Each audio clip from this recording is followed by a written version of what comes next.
My husband threw me out like yesterday's trash when his mama waved a check in his face. He chose their money over our vows. But what he didn't know, I wasn't just his wife. I was the storm he never saw coming. And baby, when I was done, he wasn't just broke. He was broken. Hey family, it's your girl Brianna. Before I tell you how my ex-husband went from kicking me to the curb to literally begging on his knees, I need you to do something for me. Hit that subscribe button right now. Seriously, do it. Because the story I'm about to tell you, it's going to have you screaming at your screen, and you're not going to want miss what happens next. Drop a comment if you've ever been betrayed by someone you loved. Let's build this community together. Now, let me tell you how I lost everything, and then took it all back. So let me take you back to where this whole thing started. 6 years ago, I married Andre. We met in college, and I'm talking about that real love, you know? The kind where you build together from absolutely nothing.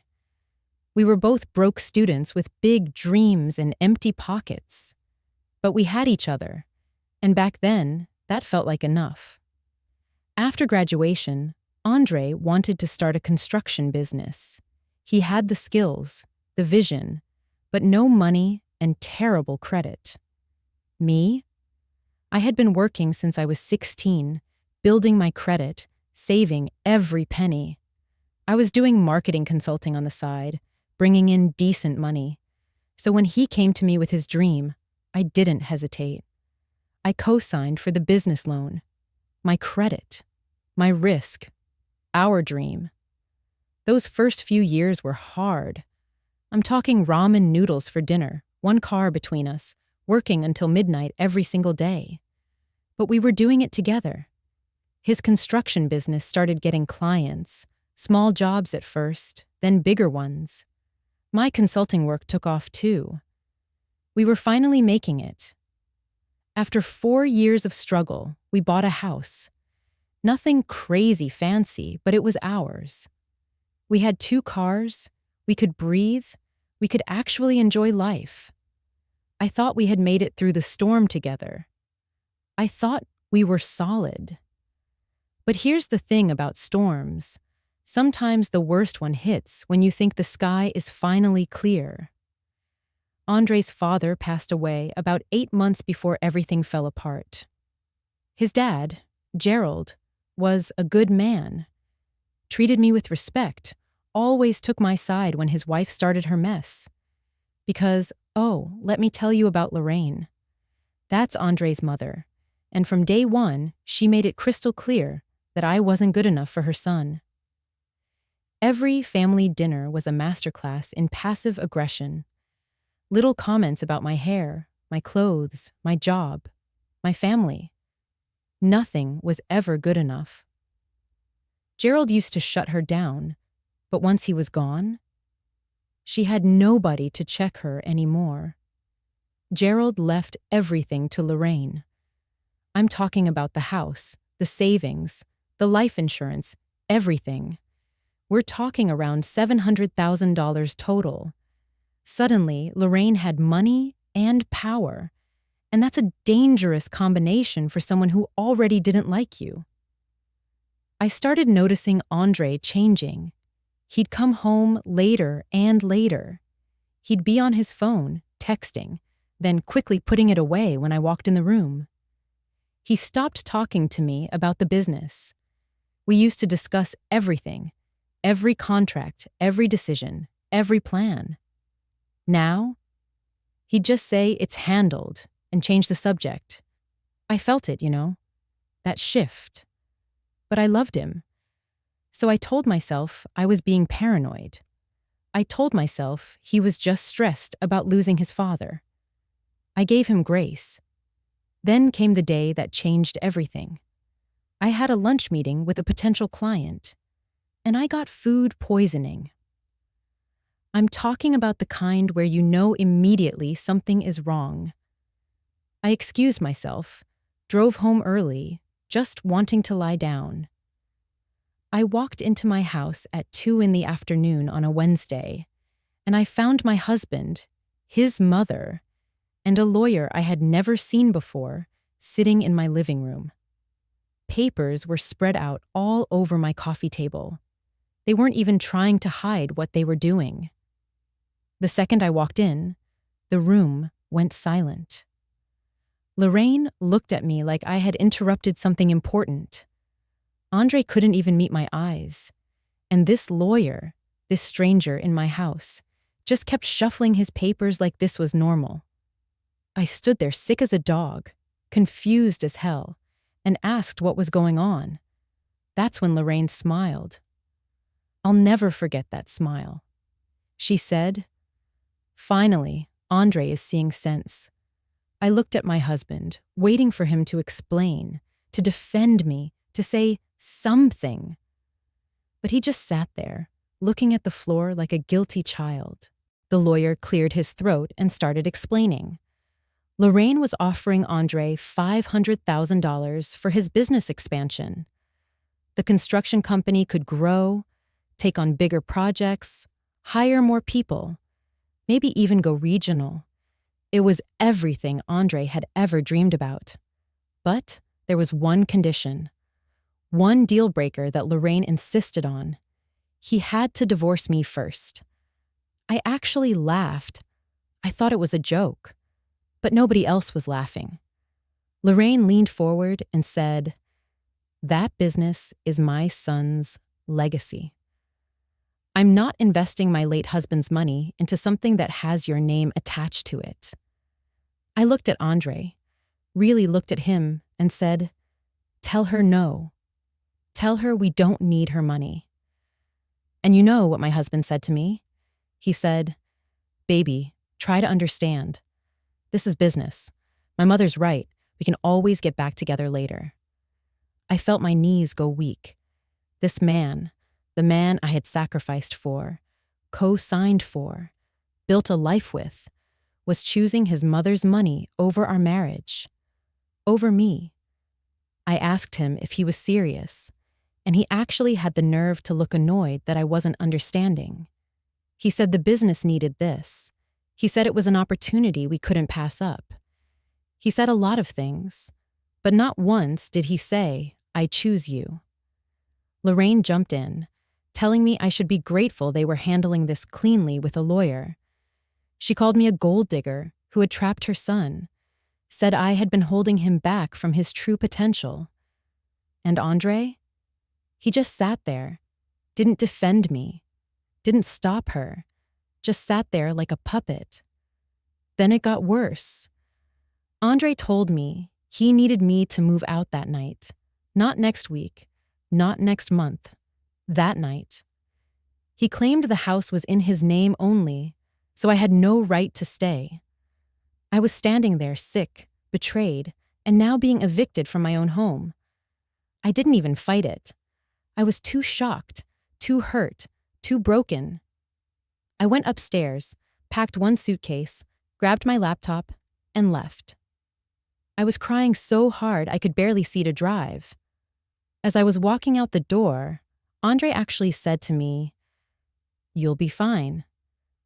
You always land on your feet," like he was doing me a favor, like he hadn't just destroyed everything we built together.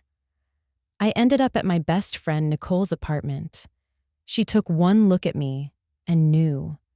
She didn't ask questions, just made up her couch, made me tea, and let me cry until I couldn't cry anymore. For the next week, I was a zombie. I couldn't eat. I couldn't sleep. I definitely couldn't work. But life doesn't stop just because your heart is broken. My clients started calling, and I couldn't pull myself together enough to handle their projects. Then I started hearing things. Andre was spreading lies about me, telling people in the industry that I had been stealing from him, that I was unstable, that he had to let me go for the good of the business. Within 2 weeks, I lost 3 major contracts. Companies I had worked with for years suddenly didn't want anything to do with me. I hit rock bottom. I was sleeping on my best friend's couch. My reputation was destroyed. My husband had thrown me away, and I had nothing. Nicole found me one morning just staring at the wall, and she sat down next to me. Then she slapped me. Not hard, but enough to snap me out of it. She said, "Girl, are you going to let them win? Are you really going to let that man and his evil mama destroy you? Because the Brianna I know doesn't go down without a fight." Something in me woke up. She was right. I was acting like a victim when I should have been acting like a warrior. I remembered I had a box of old documents from when we first got married, from when we started the business. I had Nicole drive me to a storage unit where I had kept some of our early paperwork. I started going through everything, and I called my friend Derek. He's a lawyer, someone I went to college with. I asked him to come over and look at what I found. When he started reading through the documents, his eyes got wide. He looked at me and said, "Brianna, do you know what you have here?" Turns out, that business Andre thought was his. I was a 40% silent partner. When we first started the company, we had set it up together. My name was on the original LLC paperwork. I had documentation of every dollar I contributed, every loan I co-signed, every sacrifice I made. The house, joint ownership. I had paid 60% of the down payment, and I had the bank records to prove it. My name was on 3 business accounts that Andre had forgotten to mention. I had co-signed for everything, which meant I had legal rights to everything. But here's where it gets really good. Andre had never logged out of our shared iPad. I still had access to his email. I know, some of you are thinking that's wrong. But desperate times, right? What I found in those emails made my blood run cold. Andre and Lorraine had been planning this for months. They didn't just wake up one day and decide to push me out. This was calculated. They had been waiting for Gerald to die, waiting for Lorraine to get that money, and plotting how to remove me from the picture before the business got really profitable. Their plan was to expand with Lorraine's money, grow the company, then take it public within 5 years. They were talking about millions of dollars, and they wanted to make sure I got none of it. Derek looked at all the evidence and smiled. It wasn't a friendly smile. It was the smile of a lawyer who knows he's about to win. He told me I had more than leverage. I had legal rights, documented contributions, and proof of fraud. He asked me what I wanted to do. I thought about it for a long time. I could have just walked away, taken a settlement, moved on with my life. But then I remembered Andre's face when he told me to leave. I remembered Lorraine calling me a gold digger. I remembered every lie he told about me. And I decided, no. They don't get to win. They don't get to destroy me and profit from it. We built a case quietly. No social media posts about my feelings. No angry phone calls. No drama. Just cold, calculated strategy. First, I filed a legal claim for my partnership stake in the business. Andre got the papers at work, and according to Derek's contacts, he laughed. He actually laughed. He showed up to the preliminary hearing without a lawyer because he was so confident. He thought I was bluffing. The judge reviewed my documents, my signature, my financial contributions, my partnership agreement. Right there in that courtroom, the judge froze all business accounts pending full resolution. Andre's face went white. Then I filed for divorce on my terms. I documented every single asset, every contribution I made to our life together. My financial records were immaculate because I had always been the organized one. His records? A complete mess. I proved that I had contributed 60% to our joint life. That $500,000 from Lorraine? It had already gone into the business accounts. The frozen business accounts. Andre couldn't touch it. His mother couldn't touch it. Nobody could touch it until the court sorted out who owned what. But I wasn't done. Remember all those lies Andre told about me stealing from him? I had every email, every invoice, every receipt that proved I had never taken a penny that wasn't mine. I sued him for defamation. His clients found out he was a liar. In the construction business, your reputation is everything. If people can't trust you, they won't hire you. Andre started losing contracts left and right. The business couldn't operate with frozen accounts. He couldn't meet payroll. His workers started quitting. Lorraine threw more money at the problem, but it was like pouring water into a sinking ship. The damage was done. 3 months after he kicked me out, my phone rang at 2 a.m. It was Andre. He was crying, actually crying, begging me to talk to him, to help him, to fix this. He said, "Baby, I made a mistake. Please, we can fix this. I love you. I need you." I didn't cuss him out. I didn't yell. I just stayed silent and let him beg. Let him feel what it's like to need someone who doesn't need you back. Then I hung up. Derek set up a mediation. When Andre walked into that conference room, I almost didn't recognize him. He had lost weight, had bags under his eyes, was wearing a cheap suit that didn't fit right. He looked broken. Lorraine wasn't with him. Turns out, when he told her he wanted to reconcile with me, she cut him off completely. She told him he was weak for crawling back to me, and she wasn't going to waste another penny on him. His own mother abandoned him when he stopped being useful. Derek laid out 2 options. Option 1, we go through a long, expensive legal battle where I take 60% of everything, including the business, the house, all assets. This could take years and cost him everything. Option 2, he signs over the business to me. I already owned 40%, but I wanted controlling interest. He could keep the house because honestly, I didn't want it anymore. Too many bad memories. He would pay me $250,000 from his mother's money that was sitting in the frozen accounts. And he would make a public statement clearing my name, admitting that he lied about me stealing, admitting that he destroyed our marriage for greed. Andre looked at the papers, then looked at me.